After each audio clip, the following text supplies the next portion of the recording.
Isn't she a beauty? This is my Cattleya Big China, and yes, she is blooming indoor.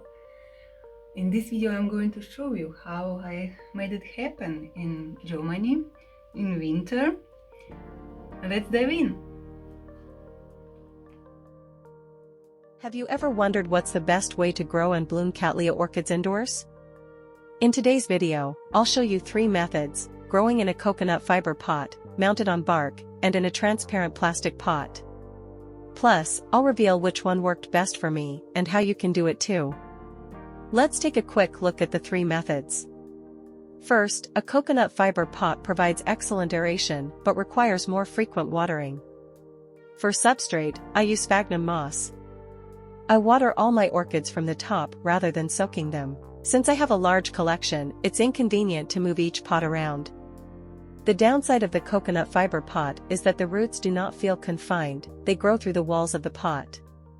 As we know, plants bloom better when their roots feel tight.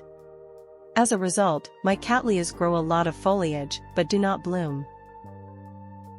Second, mounting on bark closely mimics the orchid's natural habitat but demands higher humidity and daily misting. Watering is only possible in the bathroom using a showerhead. This means I have to take the plant down from the window and carry it to the bathroom every time. Since the plant is hung above a radiator, it dries out quickly. I don't water it regularly enough. The roots grow poorly, with only 1 new pseudobulb in 2 years. The plant has weakened and suffered from fungal disease. Blooming is out of the question. Finally, a transparent plastic pot is practical for monitoring roots and maintaining consistent care. This pot does not have drainage holes. When I water, water collects at the bottom and I never pour it out. The roots grow toward the water and absorb as much as they need. Over 3 years, I have not experienced any root rot. Through the walls of the pot, I can see when the roots become crowded, and as a result, the orchid has bloomed.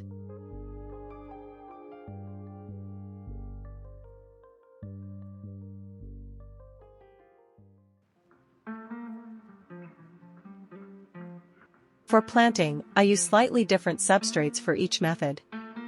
In the coconut fiber pot and the bark mount, I use sphagnum moss for moisture retention. In the transparent plastic pot, I use pine bark. Since I'm not satisfied with the results of growing orchids on bark mounts, I'm going to repot these Cattleyas into transparent plastic pots right now, even though it's winter, January, and the plants are semi-dormant. I want to prepare them before spring arrives. For substrate, I use store-bought pine bark. It's an excellent choice for orchids because it contains natural resins that suppress pathogenic flora. However, it lacks essential microelements and minerals. To enhance its properties, I mix in a bit of wood ash. During winter, we heat our home with a fireplace using hardwood logs, and I collect the ash to fertilize my plants.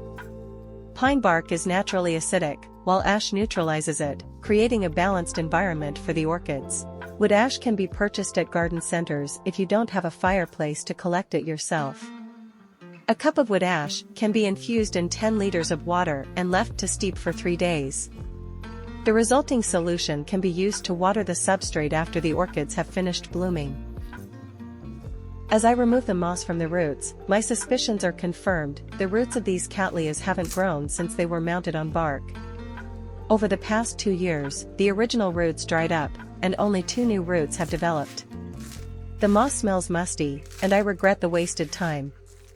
Now I realize this growing method doesn't suit my indoor conditions. I'm hopeful that repotting them into pine bark and a clear pot will help them recover. To prepare the substrate, I mix wood ash into the pine bark and fill the pot with it. After planting, I'll moisten the bark and place the orchids on a south-facing windowsill. For the second orchid, the new root growth has firmly attached itself to the bark, making it impossible to separate. I'll need to break the bark into smaller pieces so it can fit into the pot along with the roots.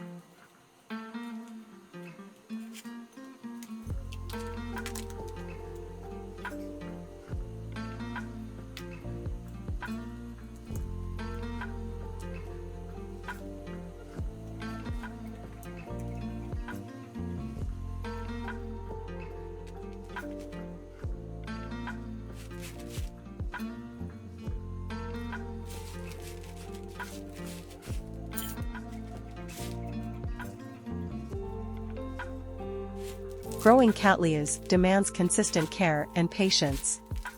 After repotting, it might take a long time for the roots to fill the pot, become established, and eventually lead to blooms. I may not see flowers until 2026. However, since I have a variety of orchids, there are always a few in bloom, making the waiting time pass quickly. For instance, in January 2025, aside from my Cattleya Big China, my Dendrobium nobile Purple Splash is also blooming. Like the Cattleya, it is planted in a transparent pot with pine bark, and the results are remarkable. All the pseudobulbs are in bloom. I couldn't be happier.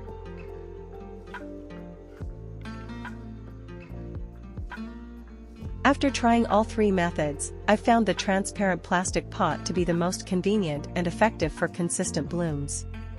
It's easy to monitor the roots, control moisture, and maintain healthy growth. And that's it. These three methods can all work beautifully, but the transparent pot has been my personal favorite. Which method do you want to try? Let me know in the comments. Don't forget to like this video and subscribe to Plant Nest for more orchid tips. See you next time.